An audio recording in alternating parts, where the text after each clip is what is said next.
Hey, everybody. Welcome to another O Continue Benfiquista podcast. We are here today to talk about a variety of topics. Our first live event, we normally do it recorded. As you'll probably notice, we're missing one of our panelists. Kenny's having some technical difficulties, so he'll join us when he's available. He's trying right now. For now, we have myself, we have Oscar, we have Jason. Welcome, boys. How are you? What's going on, guys? Ready for an interesting and historic night for Benfica? Vamos a isso. We still don't have the results, so hopefully we'll have them while we're live. So it'll be interesting. When are they supposed to be coming out? The last guy to vote should be within like the next 10 minutes. So I would imagine before we end this, we should know who won.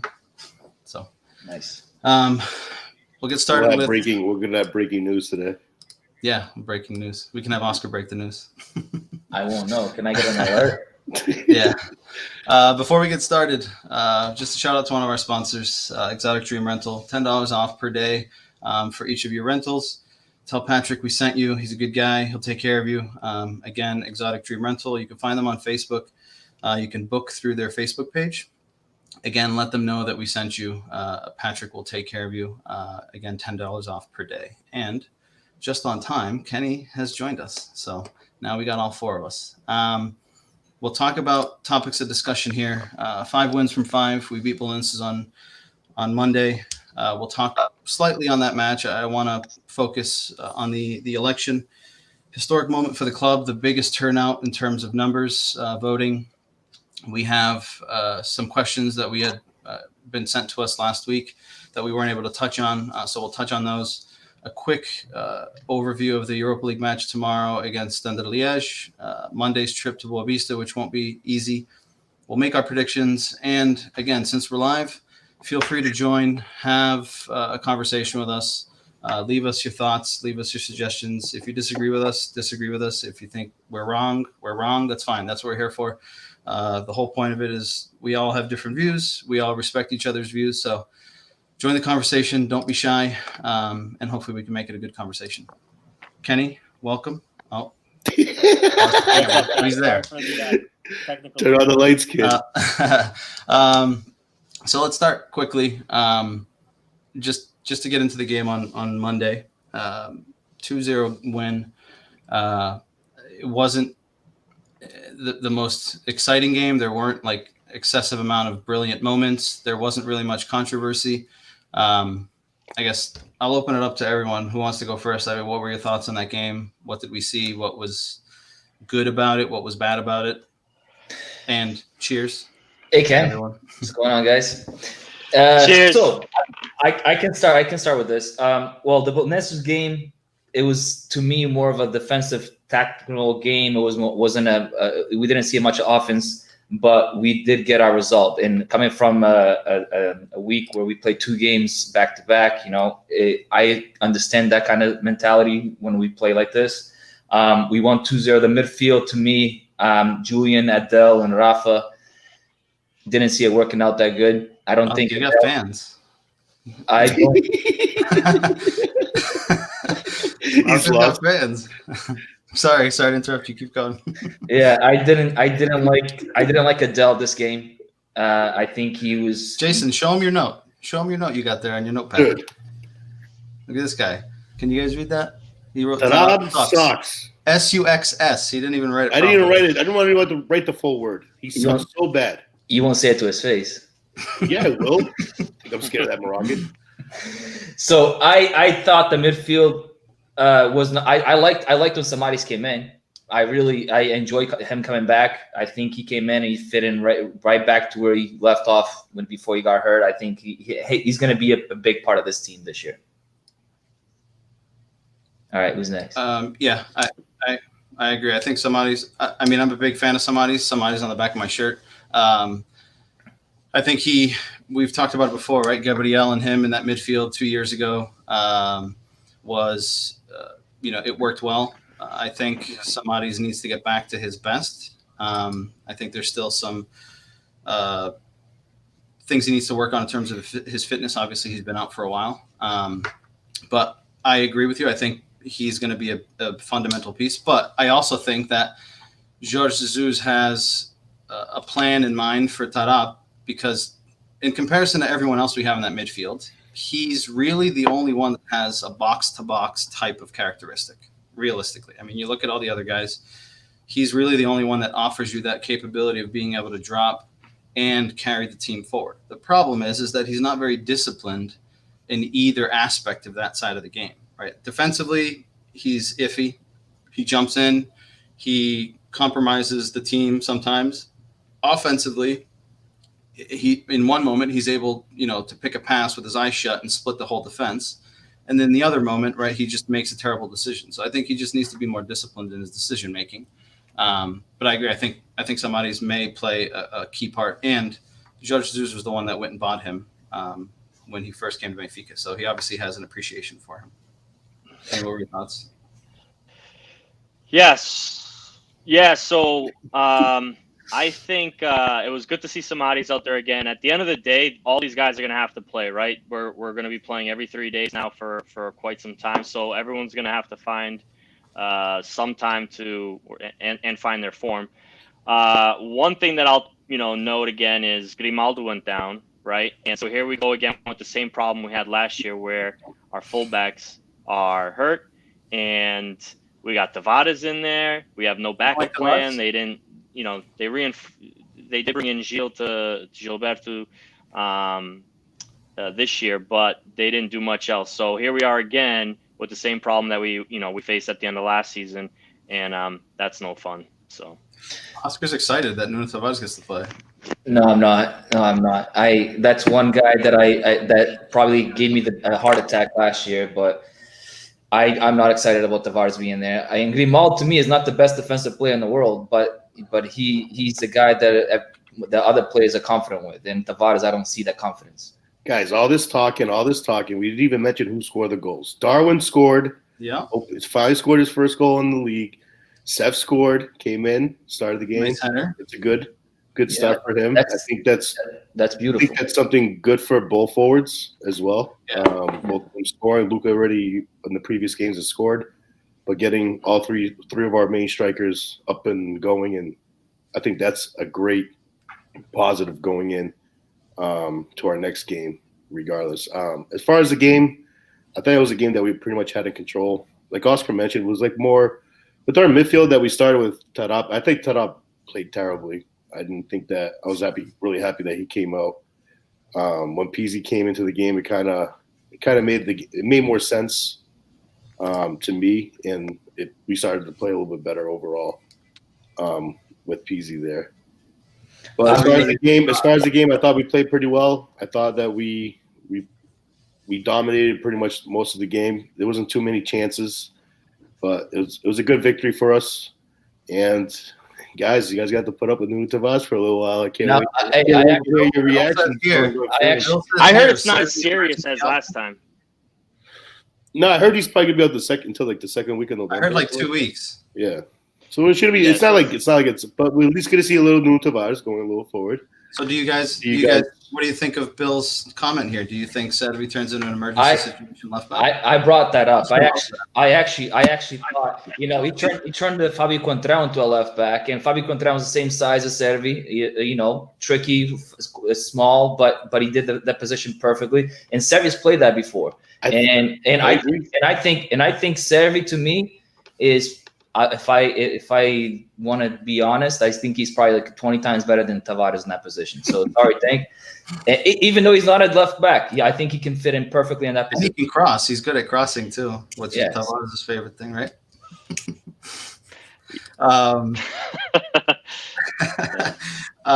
In terms of, so you said Darwin scored finally in the league. He's got 4 goals in his last 2 games. He's got 5 assists. So between him and Waldschmidt, looking good. Between the two of them, they got 6 assists. Waldschmidt just got 1. Darwin has 5.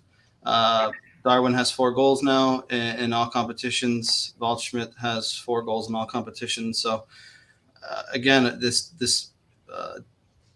duo here is gelling better than we could have ever imagined. Again, it's still early on. There are things that could potentially change, but it'll be starting interesting to get lethal, man. Starting to get lethal. Yeah. One thing, you guys said 5 wins from 5, right?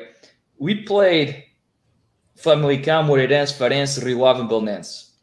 Let's not go on a high with these 5 teams. I think that's a good wins, gets out like momentum. But Famalicão away, I was impressed. I didn't think it was going to be that easy of a win. Rio Ave away, didn't think it was going to be that easy of a win. We won both those games pretty easily, but Famalicão lost a lot of players, their best players, and Rio Ave lost their forwards. So I even though like this is good, and we never started 5 games 5-0 like for a long time. No, but there's a long time. Usually with Jesus, we lose the first game and then we get momentum. Yeah, Eriksen was the last time that we won 5. Yeah. So this is good momentum, but we have to think like Porto already played Sporting, and Sporting already played Porto. We haven't played any tough matches to be considered, hey, we're good. Yeah, it's yeah, I agree. It's still early. I said it. Still got to beat these teams though, which is last week. Absolutely. I think I said it last week that maybe our biggest test will come in a few weeks when we take on Braga. I think that might be a real test for us. But we shall see kind of how we go from here on out. I mean, these European games. I mean, as far as the Portuguese league, yes, I agree with that. But these European games should give us some challenge as well in the middle. So yeah, it'll be interesting to see how tomorrow's game is. I mean, I think the Lech Poznan game is more of a challenge than we would have expected. Let's think about our group. We have Rangers, we have Standard Liège, we have the Lech team from Poland. Those, what do you compare that to those in Portugal? Boavistas? No, that's why I said we should win all 6 games. Yeah. But you guys were all laughing at me. No, that's probably like a Rangers. Yeah, Rangers. I mean, Rangers are playing well. Absolutely. Lech Poznan and Standard Liège. I mean, Standard Liège is a good team. They have history in Europe. I think we also can't be naive and dismiss them because we may not know much about them, but they are a team that has history. So I think if I'm looking at it, I think between them and Rangers, they're fighting for that second place. Technically speaking, right? I think we should be coming out on top. Now with two wins in the bag, right? Do you rest players in Europe on this group stage? If we win tomorrow, I would wait till the 3rd game. I think they're going to rest players no matter what. Yeah, they have to. I don't think he's going to rotate too much. Darwin was at the press conference today, so he's starting. Yeah, so that's a guarantee. And Luka's starting too because he said last game. He said Luka didn't play this game because he's played Thursday. Everybody else back in the squad. He said it today at the press conference. So everyone's available except Grimaldo and André Almeida. I'm not liking that he's resting players in our league games. But like you said, right, that the opposition that we're facing now isn't as, isn't the top tier, right? So it gives us that flexibility to maybe move a player here or there, right? I don't mind moving 1 or 2, right? When we start getting into the game of moving 5 or 6, right, then it gets you break a little bit of that dynamic. I agree. So, three tops on making subs changes per game. Like just switch out each 3. Do these 3 this time, next time another 3. All right, before we move on to the elections, which is the biggest piece that I want to talk about, is the election and then the questions that we got from Mike and Jonathan, who both of those questions kind of align. Just want to touch on a comment here, a question. Does Jesus use a 3-defender lineup without Otamendi leading the middle of the defense? He's talked about it in his press conferences that in Brazil he played with the 3 centrais. I don't see why he wouldn't do it here. He said that he would eventually. Given that Otamendi's not the quickest, given that Vertonghen's not the quickest, normally you play that type of backline when your defenders aren't that quick. It kind of gives you that extra player in there to help you solidify that backline. So what lineup would you use on that? I mean, I think they end up playing. I guess you figure what the question is: who becomes that 3rd center back? It'll be you. Yeah, and I guess he's hurt. You're gonna put Jardel, then we have three slow folks back. I don't think they do it. I just don't think. I don't see them doing it either. But he said that he would do it. He did it in Brazil. He started I watched an interview of him the other day when he started at Cerro da Amadora in his younger years. That was his preferred formation. Again, we'll see kind of what he decides on, but I think it's very possible. So you would play Otamendi in the middle, Vertonghen on the right, and then one of the other centrais on the left. So what he did say was that Ender Almeida was a big piece to that three at the back. I get that. I understand. I think with Ender Almeida out, it maybe creates a little bit of issues. Again, depending on what Tobido's. So you got me saying Tobido now. It's not Tobido, it's Todibo. Whatever, dude. I say it. Todibo depends on Todibo's capacities and capabilities. And Cristiano saying he's supposed to say Vertonghen, he misspelled it, but he's saying Vertonghen play on the left of a three center back. That's but again, that right side with Otamendi in the middle is the question mark. So good question. I want to move on to the elections. I know we've had a lot of discussion about this. We've watched a lot of videos. We've read a lot of interviews. At the moment, we're looking at, I have it live here, over 37,000 votes. The second or the largest voting turnout for the club, largest voting turnout for any sporting club in Portugal. I think the largest from a international perspective was Barcelona. I think there was 45,000 a handful of years ago. But 37,000 and still counting is a substantial number from 22, which was in 2012, I believe. So that was the second largest at the time. I guess I want to just have kind of an open table conversation about, we all grew up kind of in the same time. We all grew up with Benfica in difficult moments. I remember growing up and I used to go with my dad, watch some of the games at the restaurant down the street, and the years of the Maziu and then the years of Alias Vidlu. And then I remember finding out when Vilarinho won the election, I was actually, the internet wasn't, a big thing. There weren't smartphones. So we had gone to pick up my sister from her job. My mom was driving, and I remember they announced it on the Portuguese radio on WJFD. For those of you guys that are local, the Portuguese radio station. And I remember it was just like an amazing thing, right? Like, wow, like we finally got him out. Here's a new chapter. Here's a new phase. And I feel like there's that kind of vibe to this election, but it's a different, scenario. So I guess, I want to open it up to just kind of open table conversation, kind of get everyone's thoughts. What were they thinking going into the election? How do they think it's going to turn out? Again, we don't have the final numbers. I think we all have an idea of how we think it's going to turn out, but let's have at it. I think I legit think that Luis Filipe wins this, and I'll tell my reasoning. That's why I want to win is because of what I growing up from '94 and like we all have, 94 until 2004. Those are the miserable years. He came in 2000 and took a few years to get us. Vilarinho in 2000. When did Vieira come in? 2002.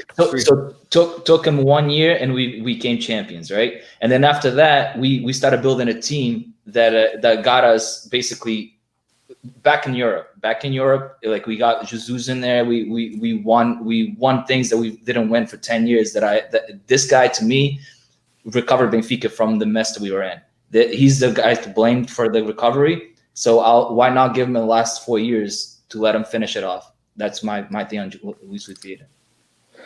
Yeah, I'll say this, right? So when I was younger, I kind of remember what was going on, but I really didn't know what was going on, right? So for me, this is the first time that I'm actually like really paying attention to the elections and what's going on, and went back and, looked back at the history and things like that. But I'll say this, going into the next 4 years, I think we need someone in Luis Filipe Vieira who knows what he's doing. He's got the experience to get us through, especially this whole COVID thing. And financially, you saw Porto came with 116 prejuízo, and I'm sure Benfica's it's not gonna look pretty either. And I think we need to continue with what we have right now. Would it be nice to have someone in new with all these new ideas? For me, it reads nice on paper, but is it just fluff, right? I don't know if there is a plan, but is there really a plan or something structurally in place behind what's written on a piece of paper? That's the chance you take with Luis Filipe Vieira. What's gonna. Everyone gives him flack about all the accusations and this and that. To me, he defends the club like I've never, you see it, you hear it, and I think he deserves the next 4 years. And not only that, you have to think one thing too. With the Vieira basically running out these last 4 years, it's almost a guarantee that the next stop after that is going to be Rui Costa, who's been with him for all these years. And Rui Costa, to me, is what Benfica is all about. But that's a question that I have, right? And Jason, you can share your thoughts after this. But that was a note that I thought about, and I've been thinking about it for the last couple of hours. Is my vote this morning? I told you guys I was on the fence. I didn't know what to do. I was uncertain. I had listened to all of them. I had conversations with Rui Gomes da Silva. I had a conversation with Renato Lopes on another group on Facebook that they arranged it on a Zoom chat. And I was on the fence realistically. And then I was thinking, like, was the announcement of meu último mandato one key figure, and two, Rui Costa is the next guy, right? Is that basically the trumf that kind of helps seal it, right? Yeah. But the question that I have is I love Rui Costa, right? No one, you can love Rui Costa equally as much as I do, but I don't think there's anyone that loves him as much as I do. Maybe his mom and his dad. Maybe that's the exception. But he's like my favorite, right? I get Benfica jerseys today, with the exception of this one, because I have an appreciation for Samaris. All of them have Rui Costa number 10 on the back. But the question is just because he was just because he's a legend of the club, doesn't necessarily translate into him being a good president. And the thing that scares me is, if he becomes the president and it doesn't work out well, does he tarnish his reputation with the fans and the club? That's the question mark that I have in my head, and it bothers me. No, you have to. I don't think Rui Costa will take the cargo if he doesn't feel like he's ready for it. And he said it himself. He goes, I'll absolutely I'll think about it within the next 4 years. But if I'm not ready for it, I'm not going to take it. And if he's ready for it, I don't think there's anybody better than him that knows the club. Yeah, and let's remember, he's been with Luis Vieira and behind the scenes for what now, 12 years. So I mean, he's got more experience than any of the at least Renato Lopes, who doesn't have any football experience, or maybe a little bit, but little to none. Yeah. At this point, Rui Costa's got tons of experience behind the scenes. So, like Oscar said, if he's not ready, I don't think he'll do it. But I think he will be ready. And I honestly, if he runs, I think he's absolutely going to win. Jay, what are your thoughts? You're quiet. You're thinking. The thoughts are brewing on. No, it's. I can see the smoke coming out of your ears. No, I'm letting you guys talk. To be honest, I really don't. I mean, other than what Kenny and Oscar said, I kind of agree with everything that they said. I think Luis Vieira should be the one winning it. Lourinho Lopes, he kind of says the right things. Whatever his name is. Lourinho? Lopes. Call him Lopes. He kind of says like the right things, and it's what Kenny says. Like, does he have it? It looks good on paper, but it's just blowing up smoke. It's just like, is it actually real? Does he actually have a plan, or does he just want to win votes? I kind of agree with Kenny and Oscar basically saying, continue with the president. We were going through this COVID stuff now financially. I think he's probably the best person to lead the team the next 4 years because of these type of reasons, as well as I think he's probably the closest one that can probably get us that European championship. Hey, I'll tell you guys one thing, and I really think the reason why we feel the last 2 years the way we did is I don't blame him. I like he basically did. Luis Vieira? I don't blame Luis Vieira for not getting the play. No, wait. Let's hear me out. Like his plan for the last probably 5-6 years since Jesus left was academy. Right? He's been very verbal about that. He's been saying academy. All the sauciers like that idea. Everybody like, yeah, let's bring out Felix. Let's bring out Bernardo Silva. Let's bring up. I know Bernardo Silva left before the time, but yeah, everybody was all on board.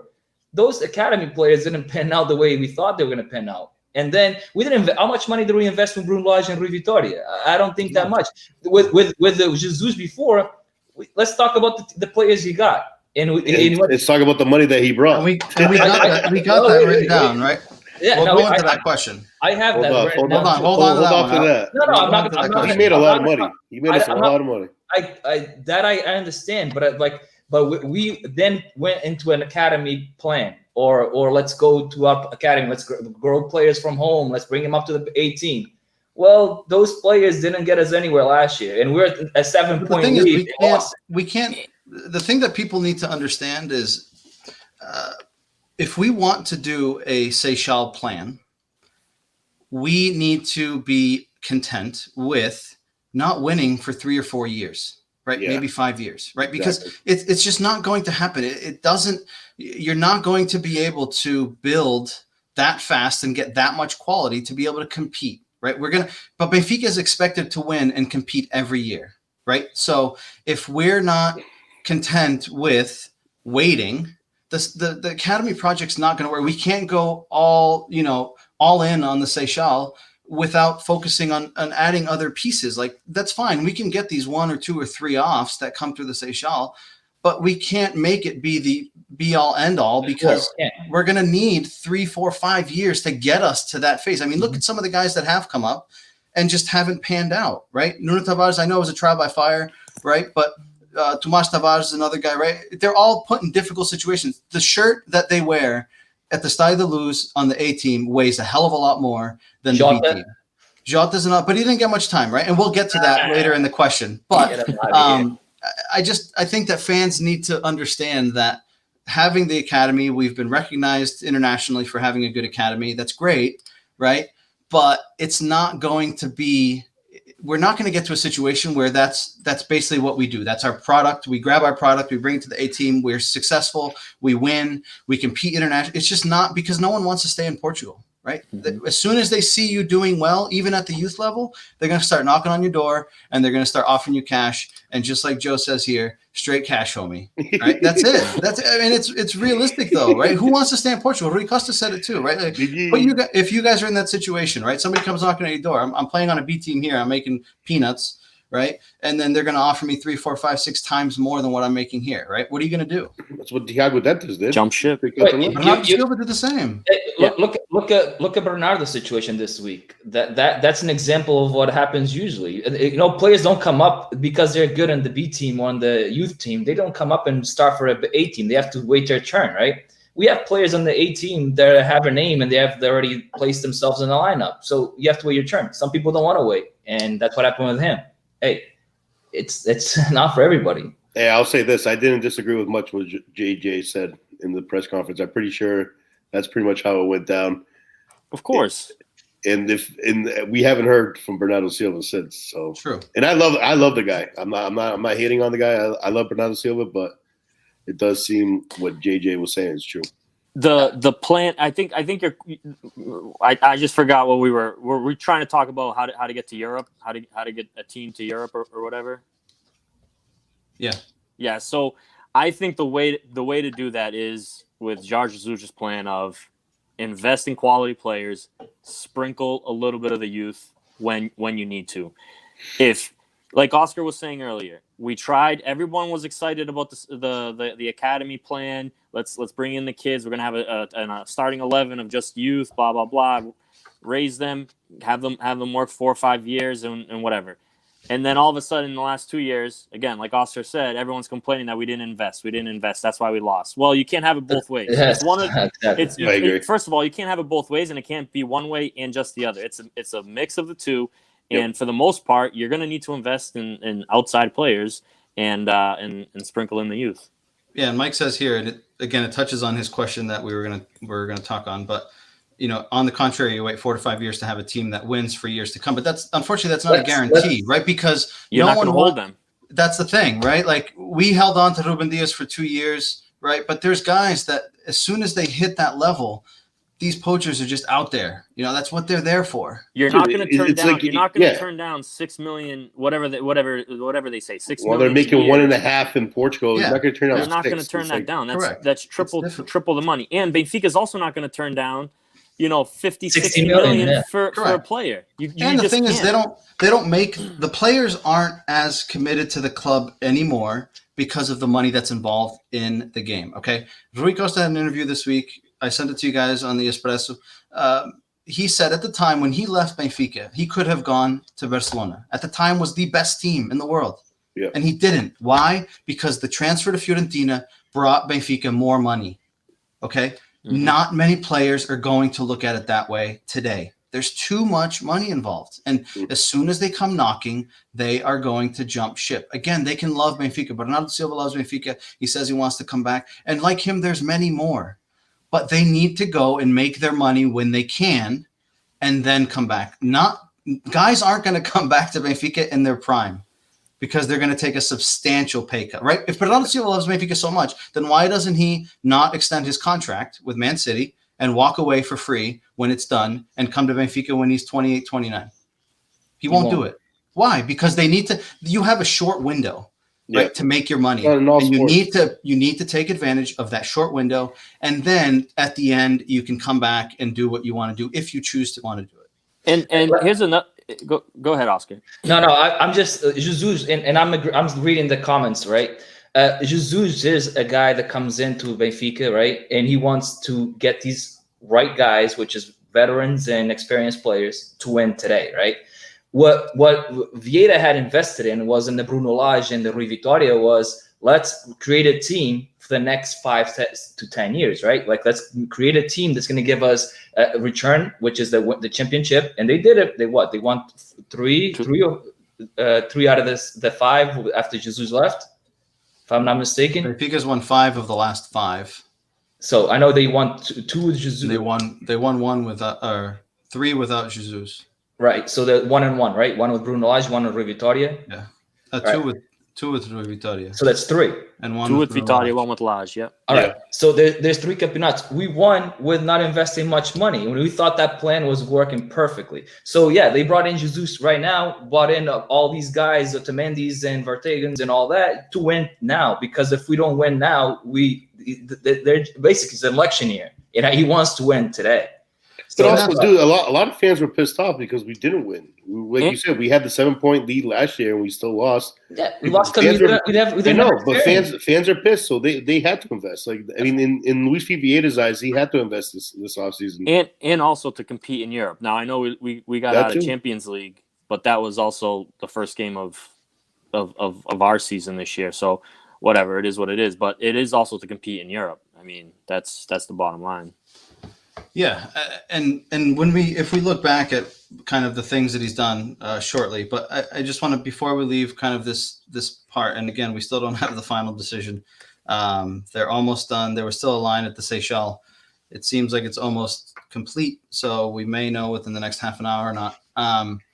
But in terms of the election itself, I just want to get your thoughts on what did you like about the whole process? What did you not like about the whole process? For me, it was, I don't like that Benfica TV doesn't cover it enough. They didn't cover it enough. Apart from today, they didn't mention it. There was no, even if they didn't want to do a debate, they could have given the contestant or the candidates time on the air to just speak to the Benfica fans on their channel and share their opinion. What is their plan? Whatever, right? Instead, the Benfica fans had to go elsewhere to hear it, right? Which I think is unfortunate, right? Benfica TV is o canal do Benfica, right? Não é o canal do presidente, right? It doesn't belong to the president. It's the club's channel, right? So I think for me, that's the most frustrating part, along with all the spewing and just chaos in the media of all these stories and allegations and all these things. And ironically enough, all these cases of Luis Vieira having to go to court here and go to court there, right. All of a sudden they started to ramp up as kind of the election started to get closer, right? Which is natural, right? In any political race, right? There's always going to be, you're going to try to throw any mud out there to see if you can catch your candidates off guard.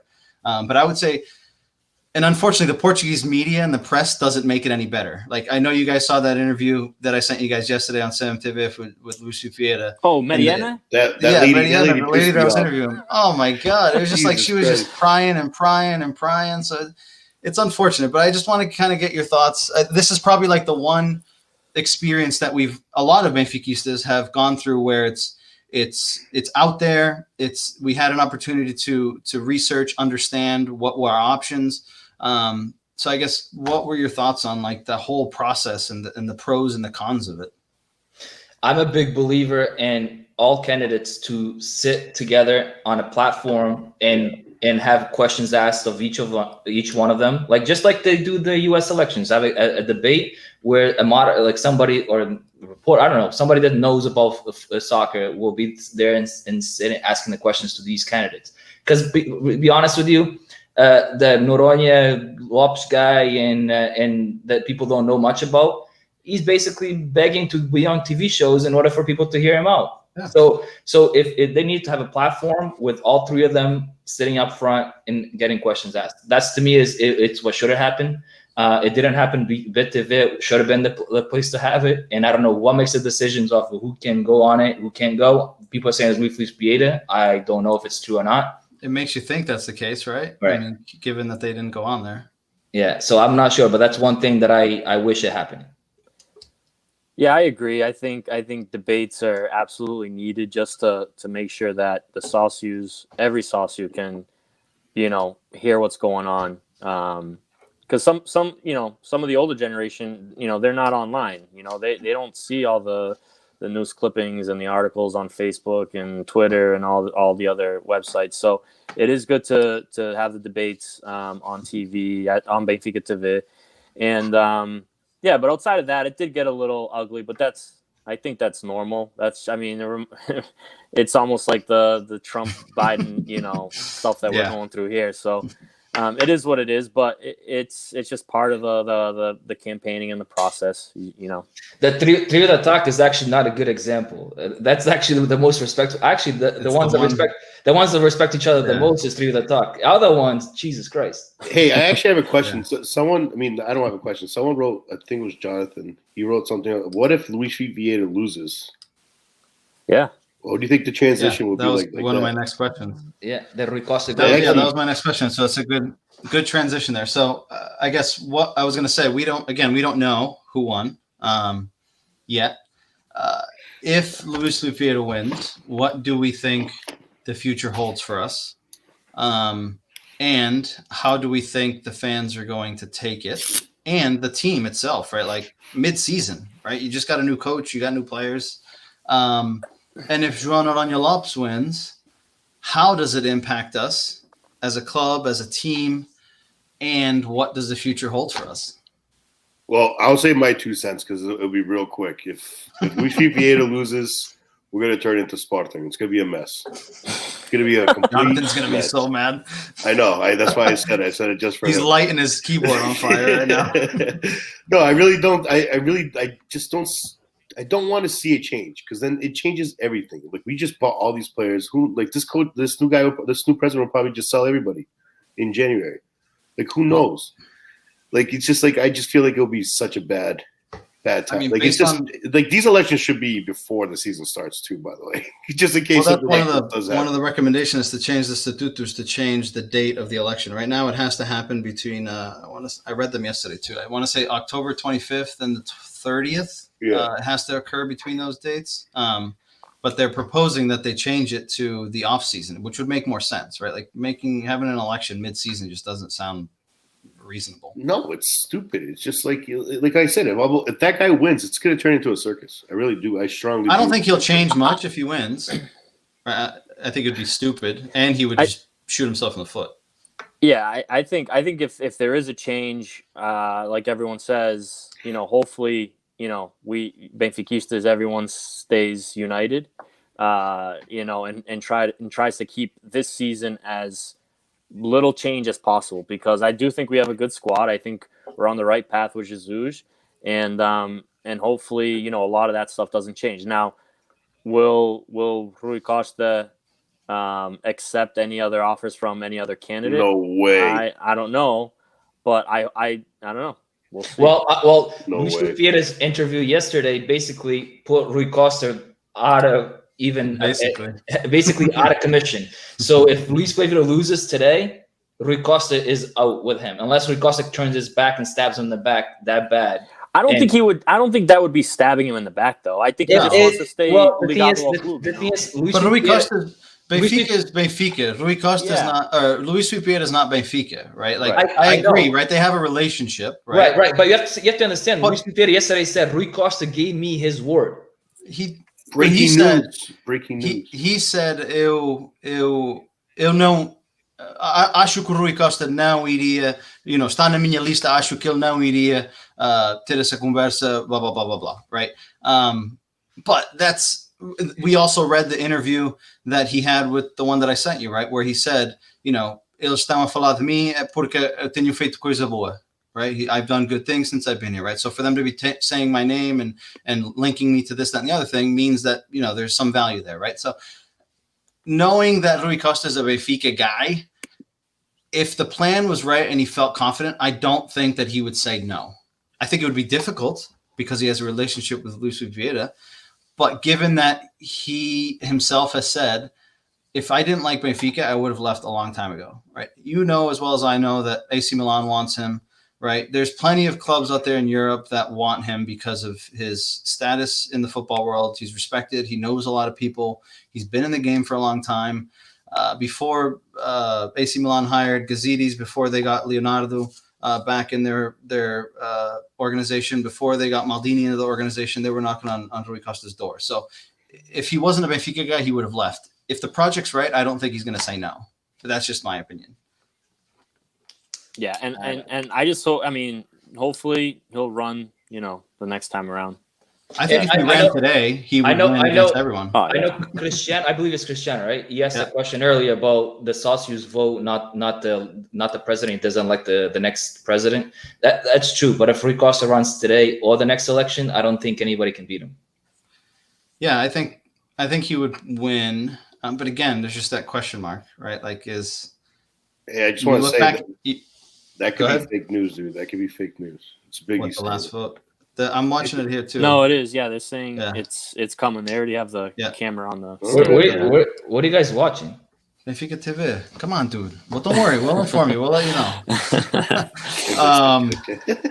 Jonathan says it here, right? Luis Vieira using Rui Costa as leverage to win the election. Seems like a good dude. He's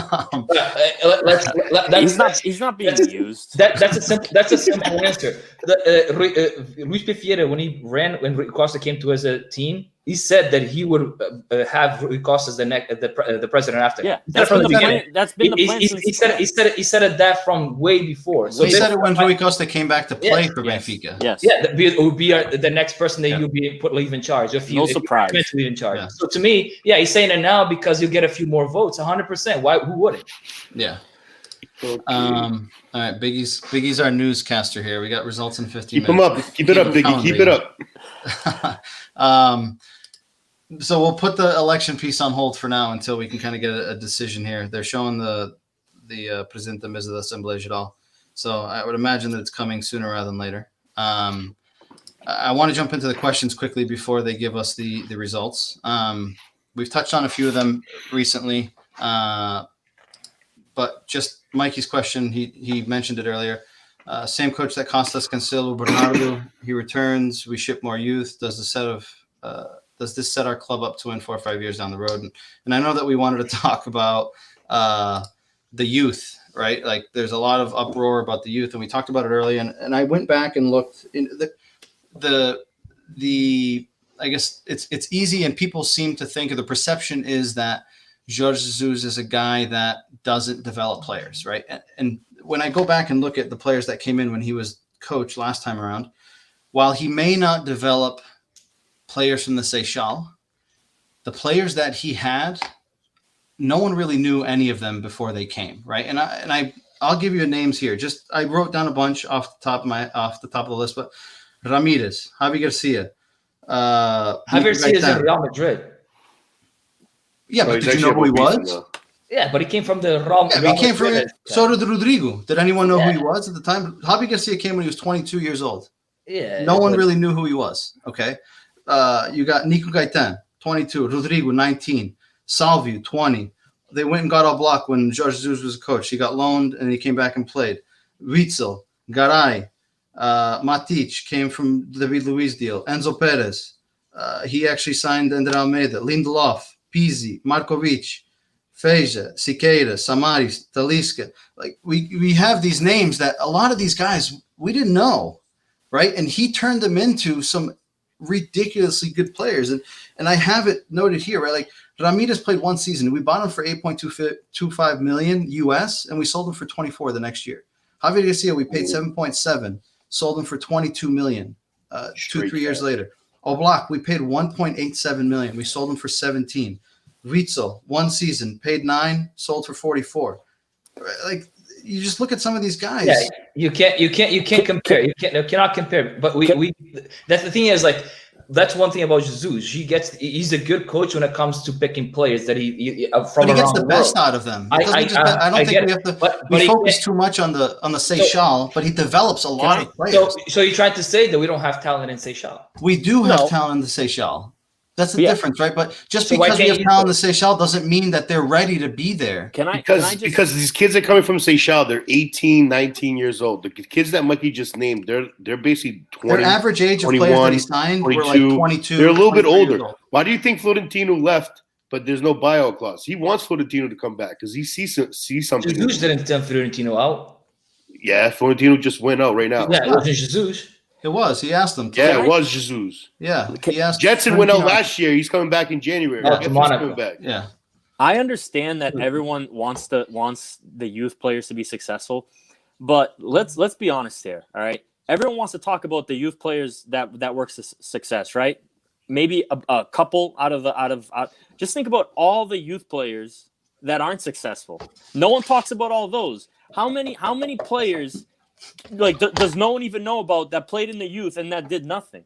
But the very few that are out here that are successful, you're taking a chance on them to play in the senior squad. I mean, God forbid any of these guys like Bernardo Silva. Everyone complains that we let him go for 15, 16 million, right? Whatever, 17. It was. 17.3 I think US. it was a loan to buy. A loan to buy, but still.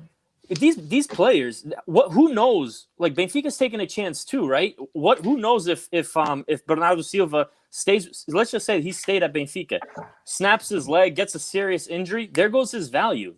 It just happened that like Benfica has to jump on an unknown player, right? Hasn't played on the senior If team. that's true. No, I'm just saying. I'm just serving. Oh, I hope so. No, keep going. I haven't. No, I'm watching it now. Let's say Bernardo Silva. I already lost my train of thought here. He snaps his leg. He gets no, hurt. yeah. So let's say he plays for Benfica, and something happens. There goes his value. Benfica sold him for 17 million. He didn't have any experience on the senior squad. It's an unproven player. That's a lot of money for someone to take a chance on a player. Why Benfica can't walk away from that? It's always easier to react after the fact, right? Bernardo Silva turned out to be well, right? And I just have a list here of some of the big names in the Seychelles, okay? Oblak, right? Turned out good. Andre Gomes did well. Bernardo Silva did well, right? But just think about the chances that they had. Oblak played 26 games before he left at the top team. Andre Gomes played 41. Bernardo Silva played 3. João Cancelo played 2.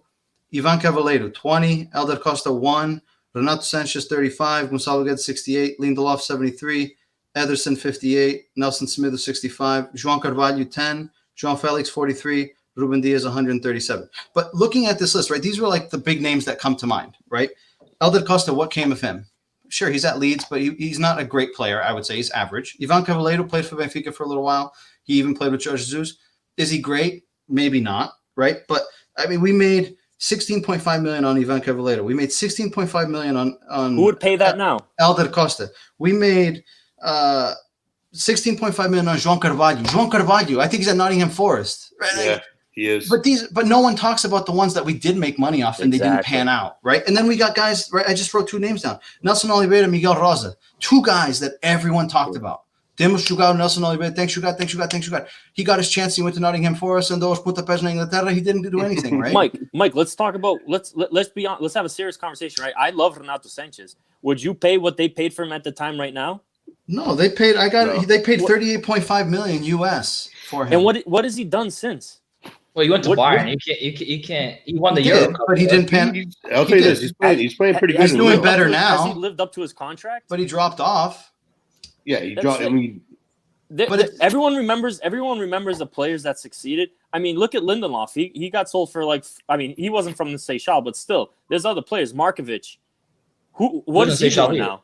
He wasn't stay sharp. I'm He's saying No. there's everyone remembers the good players, but they don't remember Markovic was sold for a lot of money. I don't even know if he's even we playing. bought him. I'll just bring up one more thing. Lindelof's In another one. most of, everyone, Man, you made a terrible investment in Lindelof. He's not worth the money they bought him for either. a lot of people talk about Jesus is the one that sells these players. Most of these guys left after Jesus left. Just putting that out there. Yeah. No, yeah, but I'm just saying, like, the players that he was able to develop, right? Lindelof came in for 3.37, and we sold him for 38 million. Yeah. Right. So just the return on investment You think he's worth that now?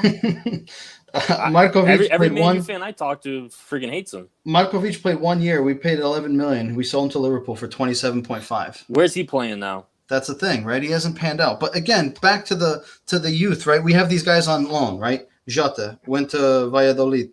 Alfa Smedo, right? Another guy that's on loan, but he doesn't stand out to me. Tomas Tavares on loan. Pedro Pereira is on loan. Florentino went on loan. Thiago Dantas went on loan. But again, it's very easy for us to answer and say things after the fact that they became good, right? But no one talks about the ones that we did make money on, and we basically robbed them, for the ones that I mentioned. Like, again, João Carvalho for me stands out. Like, we made $16.5 million on João Carvalho. That's and he highway played robbery. 10 games with the A team, and you don't know where he is, right? Yeah, he's still So not it's always easy.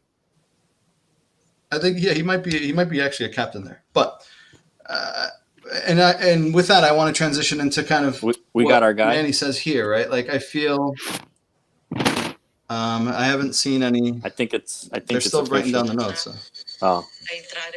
The guy on the Mrs. Assembly General is still writing on his notepad over here. I don't know what's going on. So wait, I'm seeing 60-30. I don't know. I'm seeing 60-30.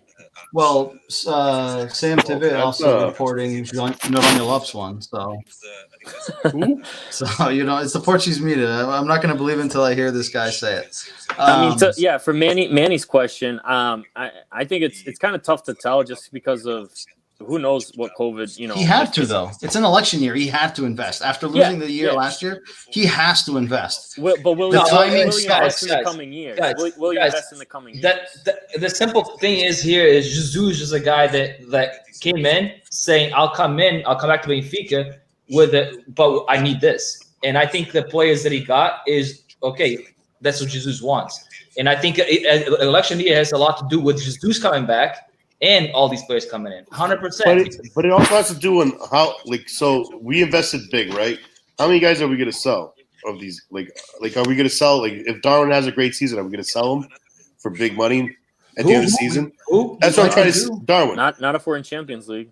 But what I'm trying to say, how about for Man City? Like we talked, Man City comes knocking in, like, hey, we want here's money.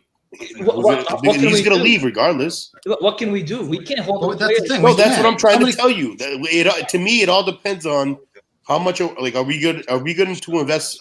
If we win, I don't think we invest that much. If we don't sell a lot, if we sell, then I feel like we have to go invest. But that's the thing is we have to reinvest, right? Like if we sell, say somebody comes in for Darwin and we sell big, right? We have to reinvest some of that money. Absolutely. We can't. Right? When we sold João Felix, we didn't reinvest that money. Right. Well, they try to get that. They try to get Ferreira and all those other. That was before. It also depends on what happens. I think it might have been before. Folks in the stands, because that's a big chunk of money that they're missing out all year. We made that big investment. Portuguese channel in the background. Oh, it's me. Sorry. So I think he had to make the investment. Do I think we'll see that investment next year? It depends on how we do.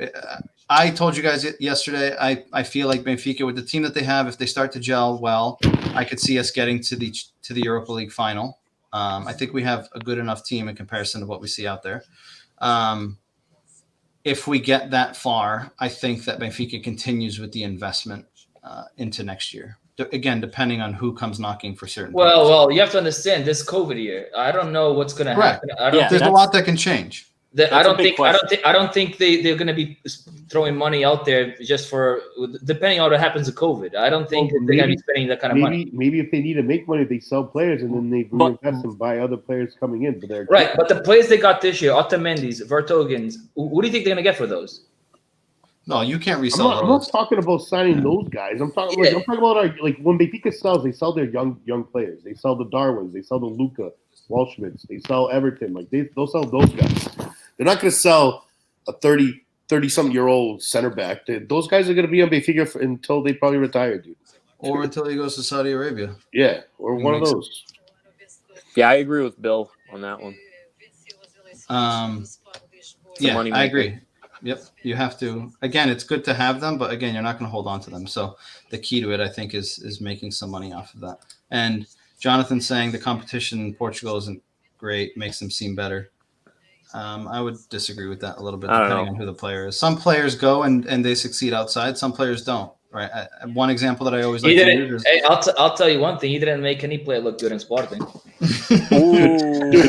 No, but you look at the center defensive mids. The ones that you think of recently is William Carvalho and Danilo. The other day they killed it for the Portuguese national team playing, and they played in the Portuguese league for so long. Who even when Matic left?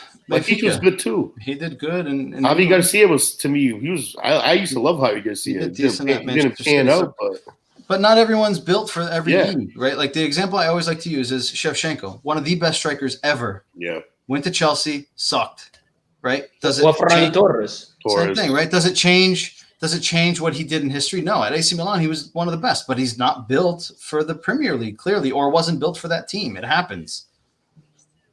Oh, you got fans again, Oscar. And Biggie, we got an update here. Still the president, 60% of the votes. I haven't seen anything on the Benfica TV, but I'm seeing a lot of people. He's announcing it right now. I won't trust the word Biggie says. I'm seeing what Biggie says. Hold on, he's announcing it right now. Yeah, we got this live. Can you hear it? Yeah.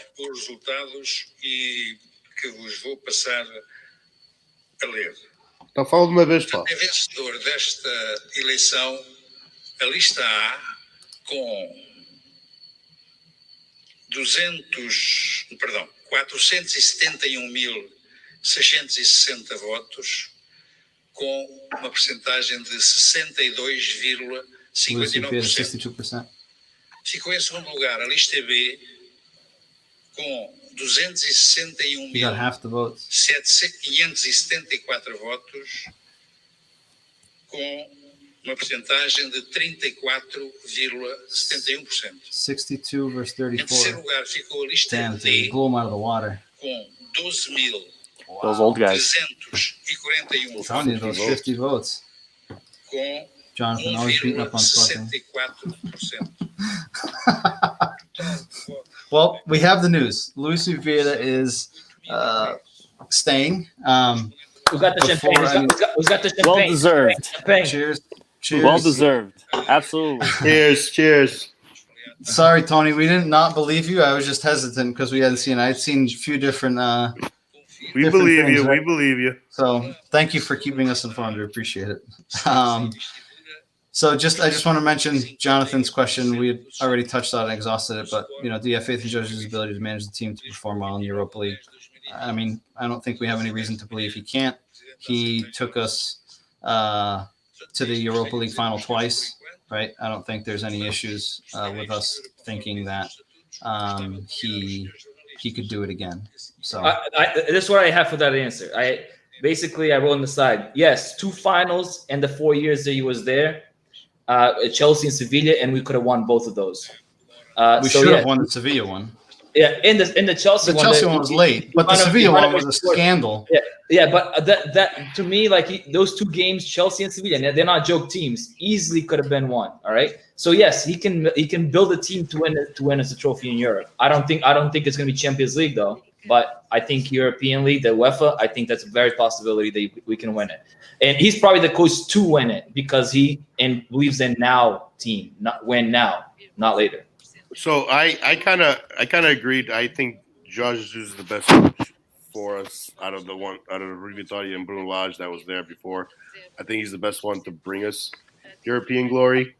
I hope he does it. I think he can do it. This year, guy, it's gonna happen. I have a feeling it could be this year, dude. We have a good team, dude. If our forwards keep playing the way they were playing, we keep scoring, I think we gotta get it. We'll see, though. We'll see. It's still early. It's still early, but we'll see. Rui Gomes da Silva got 1%. How mad do you think he is? Who? Rui Gomes da Silva. Dude, all that guy does is talk noise on the internet. All he knows. Person syndrome. Ele é papagaio, dude. He does talk. No, but like he doesn't even talk about anything about the election. All he does is talk bad about people. He's like Trump. Oh, wait. I'm about to. We're not gonna get into this. Biggie's gonna start sending us messages. Yeah, so I mean, we know now who won. It gives us some consistency going forward. But I do think that he's got a microscope on him. But on the contrary, I don't see João Noronha Lopes going quietly. I could see him making a fuss and saying that they want them to abrir as urnas and contar o voto físico, blah, blah, blah. So I don't think that we're done with this for a couple of days. I'm sure that there's going to be conversations and there's going to be. It's done. If it was the close, if it was like 55 to 45, it would have been 60 to 34. That's what I thought. Like if it was close, Yeah. But it'd be interesting with Sam TV announced that Noronha Lopes won. So, right, you know that the media is going to put their thumb on it and see how they can twist it, manipulate it. So, How's that mean? What? Well, we ain't getting nowhere near Benfica if they tune into this podcast. Kids spreading propaganda. I don't even know what that's a reference to. What the hell did I say? And there's mentiras. Eu disse que o gajo é papagaio.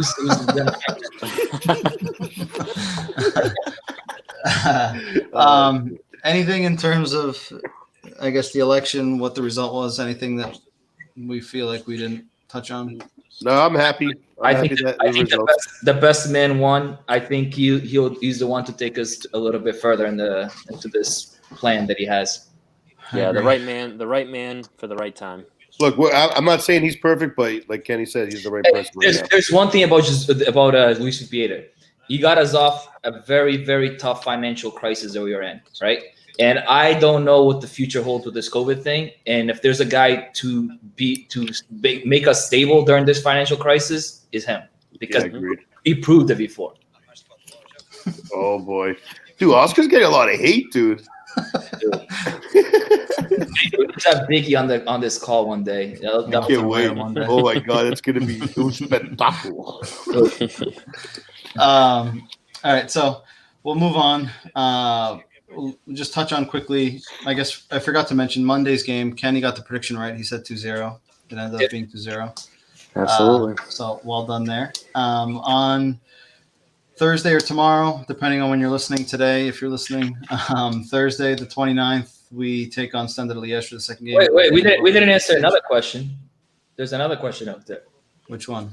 There was Mike's question. I just mentioned it, Jonathan. We already touched on it. No, Mike's question. Which one? No, We the one touched that you it, said too. on the agenda. There's on the agenda. You have two Yeah, questions. we did. The plus and minus. Yeah, we touched on it. Yeah, we talked about it. Where were you? Dude, I have a list of players that if Jesus had, I guess I'm not gonna say it. Never mind. Continue. Go. Já não bebes mais. Nada mais. We take on Standard Liège at home.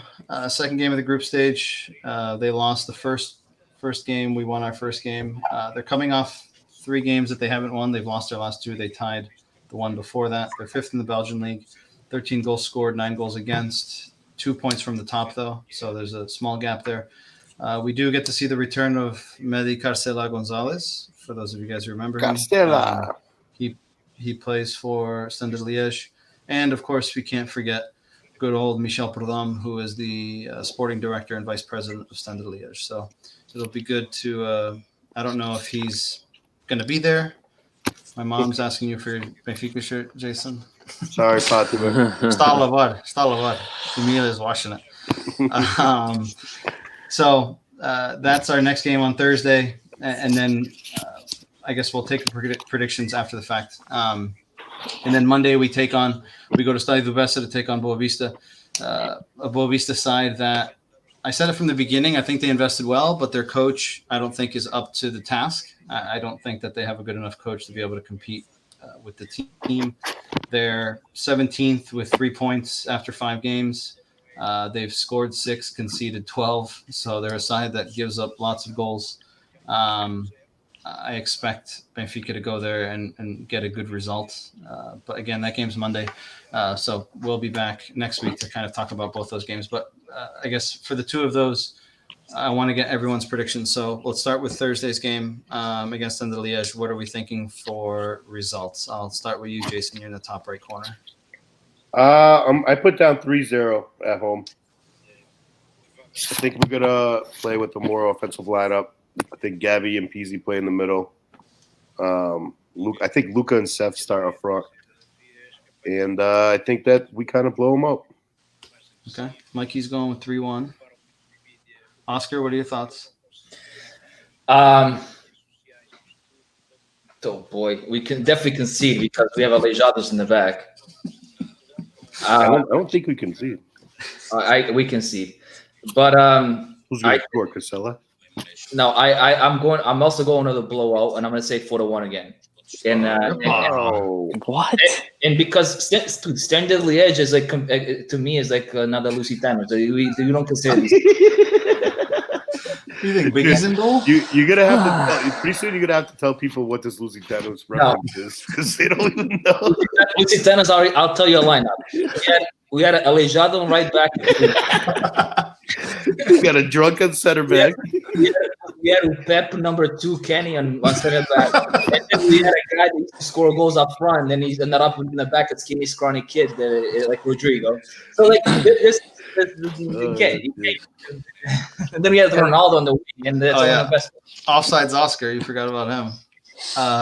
Kenny, I 4-1. I think I agree with Tank. That's going to be PZ, Gabi in the middle. I think Rafa, Everton on the sides, Darwin and Luca in the front top.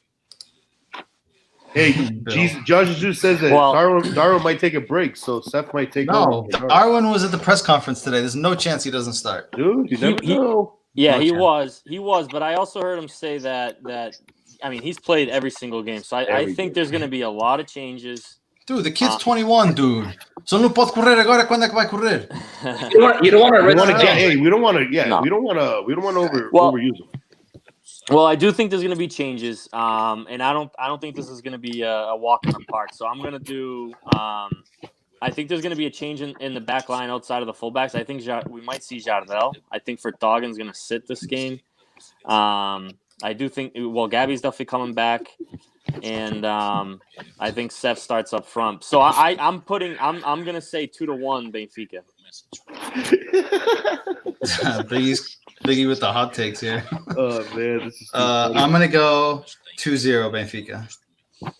I think it'll be one of those games where we score, and then with a few changes, you break the dynamic a little bit, and I think that we potentially kind of see out the game, control it. Wait, what are you saying? 2-0?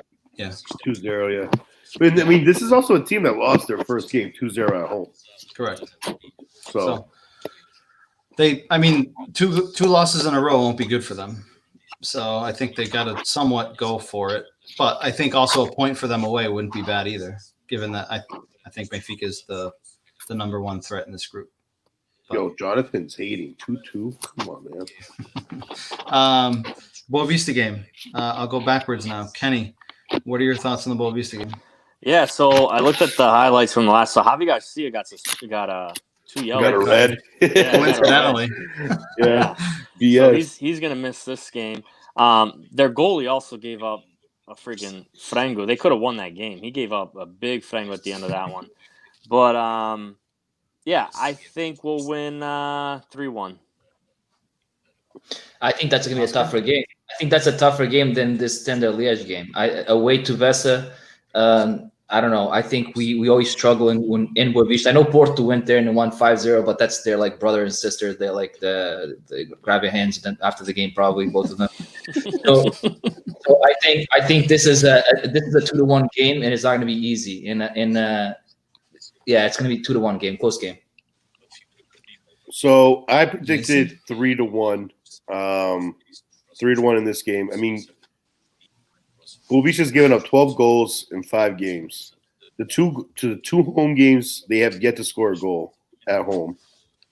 They lost 1-0 to Guimarães and 5-0 to Porto.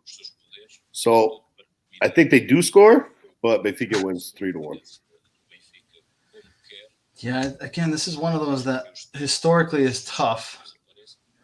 But when I think historically tough, I think back at the Boavista teams of the past, right? Boavista teams when they were competing, the teams of Sanchez and Timoft and Mertelinho and those teams, Jorge Silva.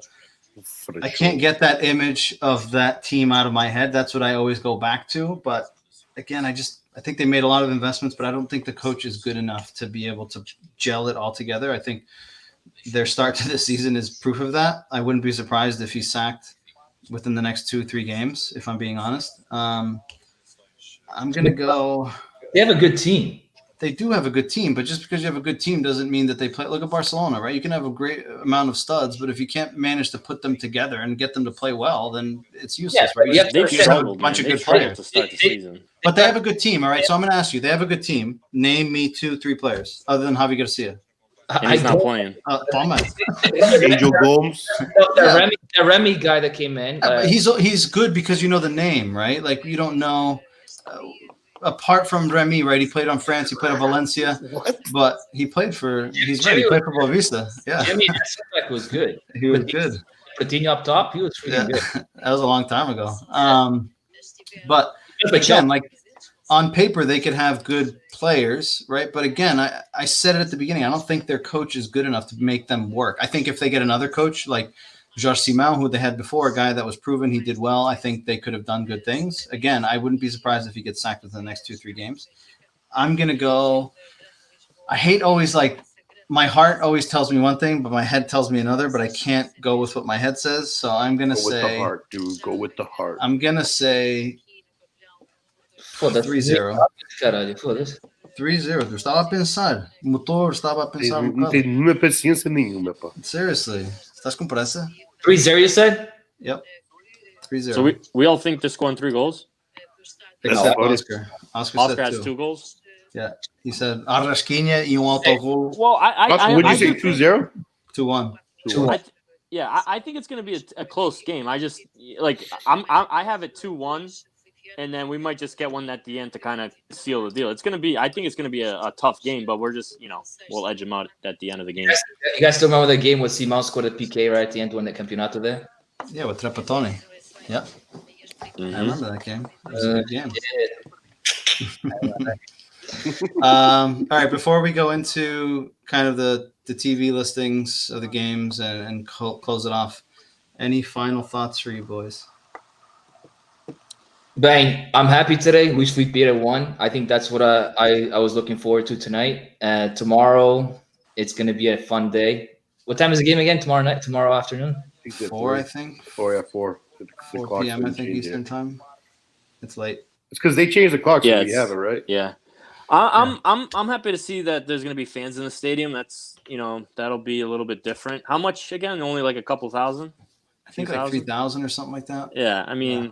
It's gonna look so weird. 3,000. Yeah, you probably wouldn't even that tell big. that. You probably can't even tell they're there. But yeah, one every 15 players, chairs. Yeah, maybe for the players it'll amp them up a little bit.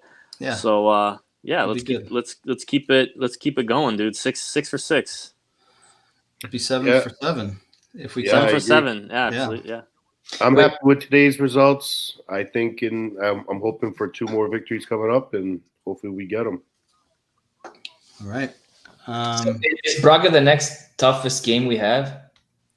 Yeah, I think we play Boavista, and then I think we play Braga at home, if I'm not mistaken. No, we play Rangers at home and then Braga at home. That's what I meant for the league. Yeah, so Braga's after Boavista. Does that mean we play Braga like on Monday again, or is it going to be? Most of our games are going to be Mondays because we're playing Thursdays. Yeah, it's scheduled for Sunday, but yeah, probably Monday. Yeah, I'm surprised it'll be Sunday because even this weekend we're at home tomorrow, but we're playing Monday still.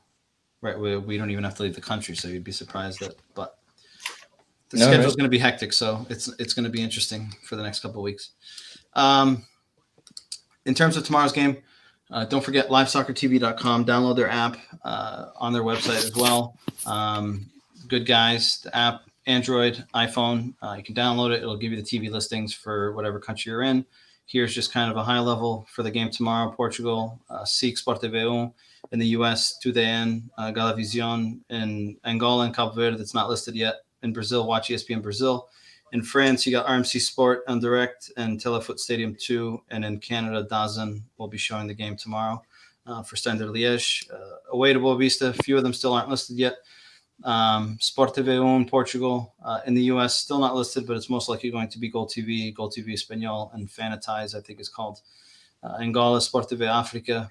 In Brazil, still not listed, but most likely potentially going to be a Fox Sports channel or an ESPN channel, but they'll have it listed closer to the day. Cabo Verde, Sport TV Africa, France, RMC Sport 2, and in Canada, again, still not listed, but will be available most likely if you check Friday or Saturday. But again, don't forget, livesoccertv.com.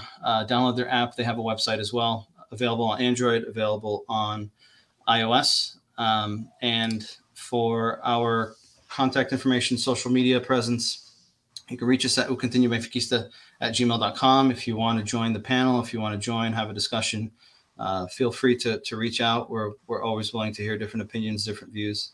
On Facebook, as I'm sure some of you guys are watching now, Continue Benfiquista. On Facebook, our Twitter handles, myself, M. Gonçalves 10, Jason is Tank Defont, Oscar Obi Portugal, and Kenny K Defont 4. I saw that you updated your profile picture, so you finally got logged in. I'm in. Tweet me all your critics. Bring it on. Dude, you have no tweets at all. Online, ucontinubenfiquista.com, on YouTube, Ucontinue Benfiquista, and on Twitter, Instagram as well, Ucontinue Benfiquista. Don't forget, Oscar, what are they supposed to do? Smash the subscribe button, baby. That shit. Right there. Yeah. I don't know where it is over here. You have it up. There it is. Smash it. Look, there, right There you go. Yeah. That is bonito. Make sure you go to our YouTube channel, subscribe to the channel, hit the bell button, you'll get notifications. Again, this is our first one doing it live. I think it went well. It was good to have the interaction from everyone, their thoughts, their opinions, their suggestions, their questions. Again, we appreciate you guys getting involved, joining the conversation. Just some final thoughts here. I think my mom asked him if Sporting was playing. Bill, thanks for the positivity. Thanks, Billy here. boy. Again, thanks everyone for joining in. Again, having the conversation. I forgot to put this one here. Mikey said, I'm assuming that's the Boa Vista game, 1-0. Yep. For the Boa Vista game. And I don't know if I did this one. My mom said 2-1. So everyone, thank you for your comments, your feedback. Again, let us know if there's any things that you want us to talk about. You can contact us on the various social media platforms. Again, keep the questions coming. Hopefully you like it. We'll keep doing this. Who knows? Maybe we'll do the next one live as well. I think it worked well. But we'll be back next week, most likely Wednesday, because Tuesday's election day here in the United States, so it's going to be a bit crazy. Next week, we'll recap the Standard Liège match. We'll recap the Boa Vista game. Hopefully, it's 2 more wins. Darwin, mais 4 golos. Waldschmidt, maybe a hat trick in the middle. Who knows? But nice. Again, thanks everyone for watching. And we'll be back next week. And of course, we can't forget, Oscar, Viva Benfica. Oh, shit. Viva Vieira! Viva Benfica! Hit the All right, guys. smash the subscribe button. Thanks, everyone. Later. All right. See you guys.